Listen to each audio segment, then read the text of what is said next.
निगरान वज़ीर आला के मामले पर हुकूमत और अपोजिशन के माबैन ताहाल इत्तेफाक नहीं हो सका है और इस मामले को इलेक्शन कमीशन की तरफ क्या ये मामला जाएगा। और खान साहब की जानिब से जो कहा गया है कि अगर इलेक्शन कमीशन निगरान वज़ीर आला लगाता है तो हम इसको कबूल नहीं करेंगे। देखिए ये मामला जो हैं वो ऐसा लगता है कि जैसे एक बड़ा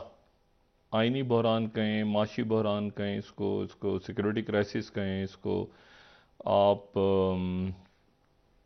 जो भी इसको नाम दें, जो भी नाम देना चाहें इसको, कि जी पंजाब में कौन वज़ीर आला बनता है, इलेक्शन कैसे होगा, केपी के अंदर जो हालात बन रहे हैं वहाँ पर भी जाहिर है कि वो तय नहीं हो पाएगा कि वहाँ अपोजिशन से भी मुज़ाकरात हो नहीं रहे। अगर एक वज़ीर आला आ जाएंगे दूसरा नहीं मानेगा, दूसरा इलेक्शन कमीशन रिजल्ट नाम अनाउंस करेगा उसको नहीं माना जाएगा। मतलब हर तरफ से बज़ाहिर ऐसा लगता है कि लड़ने की तैयारियां हैं और कोई मुज़ाकरात किसी किस्म की बातचीत का अच्छा ये जो कुछ हो रहा है मुल्क में, मैं उससे और मेरा ख्याल से 14 दिन का तकरीबन हमारे पास पेट्रोल के रिजर्व्स रह गए हैं और अद्वियात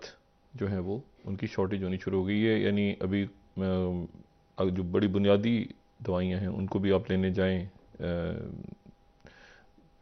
जो आम फार्मेसीज हैं इस्लामाबाद की, तो वहाँ पर वो पूरा डब्बा आपको पेनाडॉल का नहीं देंगे, वो उसमें से स्ट्रिप देंगे। अच्छा तो इंसुलिन की के प्रॉब्लम्स होने शुरू हो गए, अद्वियात के, जो मैं बार बार बात कह रहा हूँ। और देखिए ये तो जो भी कुछ हो रहा है ना इससे, और मैं इसमें दो बातें ऐसी जो जहन में आती हैं। एक वैसी सोचे आदमी कि क्या हो रहा है, पहले तो ये आता है ना कि ये कोई कुदरत की तरफ से है या ये मैन मेड क्राइसिस है। ये शायद ये दोनों का दोनों कहीं मिल गई हैं चीज़ें कि कुदरत की तरफ से लिखा गया था कि यही होगा यहाँ पे इस वक्त। दूसरी बात जो जहन में आती है वो ये है कि इस वक्त आप पूरी दुनिया में देखें तो लोग, जैसे प्यूटिन बात कर रहा है तो प्यूटिन कह रहा है कि रशिया के साथ, रशियंस के साथ मॉस्को के में ऐलान हुआ है कि जी वो मिसाइल अगर आते हैं तो उनको रोकने के लिए वहाँ पे डिफेंस सिस्टम लगा दिया जाए। क्योंकि आज मीटिंग हो रही है जर्मनी में, वही टैंक्स के हवाले से जो मैंने बात की थी कि लेपर्ड 2 टैंक्स देने हैं कि नहीं देने यूक्रेन को। हो सकता है जर्मन्स मान जाएं और हो सकता है कि जर्मन स्टैंड ले लें। जो बांग्लादेश की वज़ीर आज़म है वो बांग्लादेश के लोगों के बारे में बात कर रही हैं। जो प्रेसिडेंट बाइडेन है वो कह रहे हैं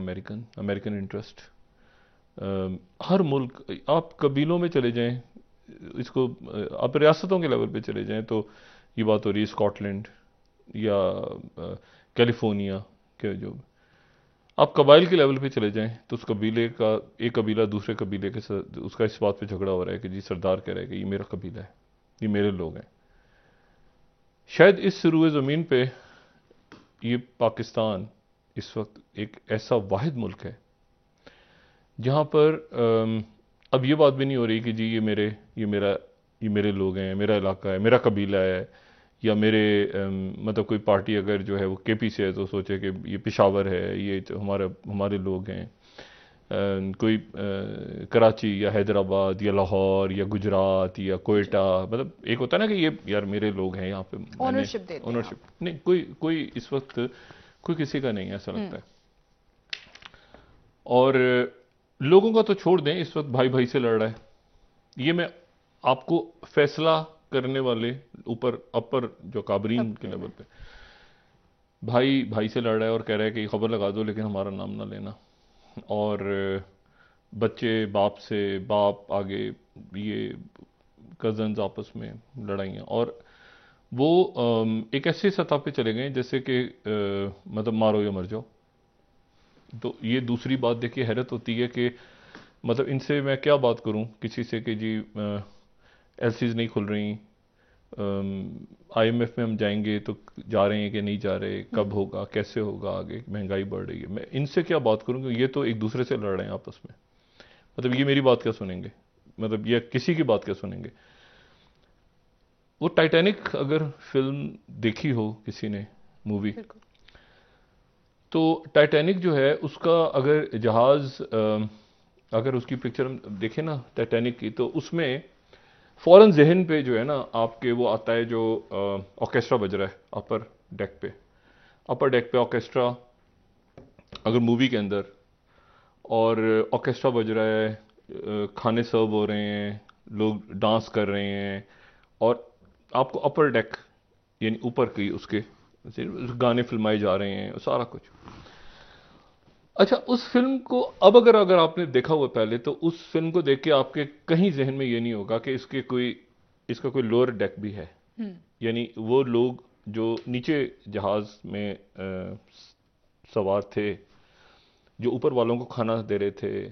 ऊपर वालों की खिदमत कर रहे थे, वो फिल्म के अंदर नहीं है बहुत ज़्यादा प्रोमिनेंट। नीचे आपके जो जहन में फौरी तौर पे आता है टाइटैनिक को देख के, वो उसके ऊपर के डेक्स नजर आते हैं आपको। और फिर जो टाइटैनिक टकराता है और चट्टान से, और फिर टूटता है 2 टुकड़ों में,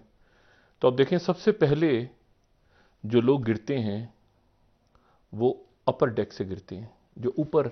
सबसे ज्यादा जो डांस कर रहे होते हैं, जो जो एक बहुत हीरोइंस, ऑर्केस्ट्रा, और वो गिरते हैं ऊपर से टाइटैनिक टूटने के बाद। अच्छा, मैं और उसमें वो गिरते हैं पानी में, और फिर ढूंढते हैं वो कि उनको कोई लकड़ी का तख्ता मिल जाए ताकि वो उसको पकड़ें और जान बचाएं अपनी। लेकिन फिर इसके साथ ये बात भी तो है कि जो नीचे के जो लोग थे, वो आपको उस फिल्म के अंदर उनकी कोई ज्यादा आपके जहन में मेमोरी में नहीं होगा कि जो नीचे के डेक पे थे, क्योंकि वो तो ऑलरेडी तख्तों पे ही थे ना। वो तो ऊपर से नहीं गिरे, वो तो जब जहाज टूटा है तो वो नीचे तख्तों पे ही होंगे, तो वो तख्ते ही उन्होंने पकड़ लिए होंगे गालिबन। कुछ डूब गए होंगे, कुछ बच गए होंगे, या क्या खुदा जाने। लेकिन उस फिल्म के को देख के आप अंदाजा ही होता है कि वो जो फिल्म के अमीर कबीर लोग थे, वो सबसे पहले उनको झटका लगा और वो गिरे और वो डूबे, और वो तख्ता तलाश कर रहे थे, और बाकी पूरे फिल्म में जो नीचे के डेक्स हैं उनका कोई किस्सा खास सामने नहीं आ रहा, वरना फिल्म की जो खूबसूरती है वो खराब हो जाएगी अगर बता दिया जाए कि नीचे गरीब लोग जो थे, गरीब गुरबा जो उनको खाना सर्व कर रहे थे, जो उनके लिए कपड़े धो रहे थे, जो उनके लिए, वो आपको फिल्म के अंदर नजर नहीं आते। लेकिन होंगे तो सही ना, बिल्कुल होंगे। तो जब टाइटैनिक टकराया तो ये होता है। दूसरी बात ये ज़हन में आती है, फिर एक और बात ज़हन में आती है सूरत हाल को देख के, और वो है कि कुरान शरीफ में जो लफ्ज़ इस्तेमाल हुआ है फसाद, और मुख्तलिफ जो मुफस्सरीन हैं या जो सही अहादीस हैं उसमें भी ये लफ्ज़ इस्तेमाल हुआ है, तो जो मुहद्दिसीन हैं वो इस लफ्ज़ की मुख्तलिफ अंदाज में इसकी तशरीह करते हैं कि ये क्या है फसाद, कि जिसमें कुरान शरीफ में ये कि जी वो ये एक गौर करें तो वो आयत में है, ये है कि उन्हें कहा जाता है कि तुम फसाद फैला रहे हो, तो वो कहते हैं हम तो इस्लाह करने वाले हैं, हम तो ठीक करने आए हैं, और वो फसाद फैलाते हैं। और फिर फसाद फैलाने वालों के लिए ये हुक्म है कुरान शरीफ में कि उनको देखो तो उनके साथ क्या करो। अच्छा, वो जो लोग हैं उसमें करप्ट भी हैं, उसमें वो जो तोल के नहीं दे रहे, जो कानून तोड़ रहे हैं, जो एक दूसरे का ख्याल नहीं रख रहे, जो खूंरेजी कर रहे हैं, सब एक कैटेगरी में वो फसाद। मतलब ये काफिर भी नहीं है, मुशरिक भी नहीं है, ये गैर मुस्लिम भी नहीं है, ये फसाद फैलाने वाले एक तबका है जो फसाद फैला रहा है, उसके बारे में। और फिर उनकी सजाएं हैं कि उनके हाथ पैर काट दो या जला वतन कर दो, या उनको बड़ी सख्त सजाएं उनके, और मुखालिफ या फांसी दे दो।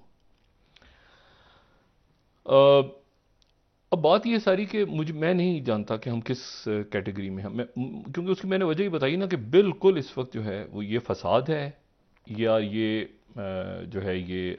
कोई आइन को हम पूरा नहीं कर रहे, कानून को नहीं पूरा कर रहे, या हमें एहसास नहीं है,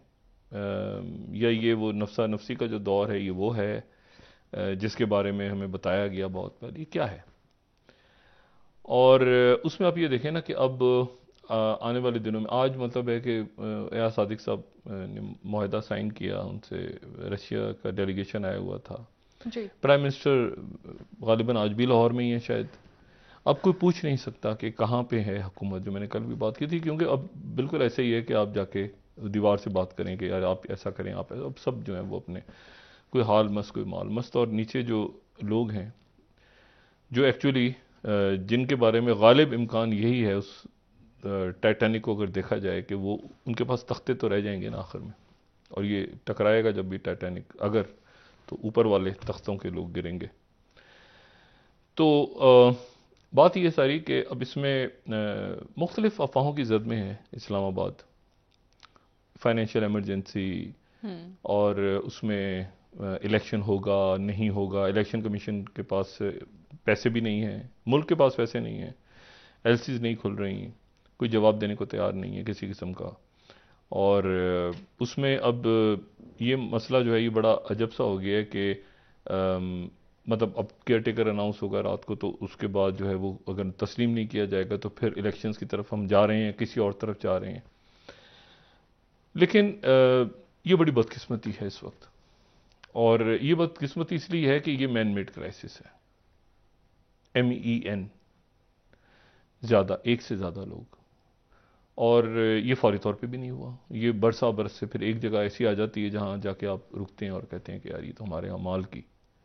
सज़ा है, ठीक है। और कुदरत भी फिर उसमें ये नहीं देखती कि कुदरत के इसमें मुसलमान कौन है और काफिर कौन है और मुश्रिक, नहीं, कुदरत का फिर अपनी, ये बगदाद पे जब हमला हुआ था, जला दिया था, तो क्या वहाँ पे मुसलमान ही थे ना, तो मुसलमानों को किसने मारा था? हलाकू खान घुस गया था, कत्लेआम, गर्दनें उड़ा दी थी, खलीफा मस्त पड़ा हुआ था। तो बात यह है कि जो कौमें, इसमें कोई तफरीक नहीं होती, फिर जब अजाब आता है तो फिर सब वो, उसमें कोई ये तफरीक नहीं होती कि ये मुसलमान हैं या ये गैर मुस्लिम है। अगर वो कौम खुद इस बात पे अपनी हाल को बेहतर ना बनाए, हाँ नहीं, मतलब तय किया हुआ है ना कि जी 14 दिन के बाद पेट्रोल नहीं होगा, तो बैठे हुए सब, बैठे हैं, ठीक है, बयान देंगे, इलेक्शन में हम जीतेंगे, हम ये करेंगे, फलां करेंगे। तो इसलिए अब मेरा ख्याल है कि जो भी कुछ होना है वो होगा। फाइनेंशियल इमरजेंसी लगती है, या कोई आइन, ये बैठते हैं आपस में मुज़ाकरात करते हैं, या ये लड़ते हैं आपस में, तो लड़ेंगे तो क्या होगा? मतलब क्या एक तरफ के लोग मर जाएंगे, दूसरी तरफ के जीत जाएंगे? इसमें तो सब मरेंगे, नुकसान दोनों सब मरेंगे।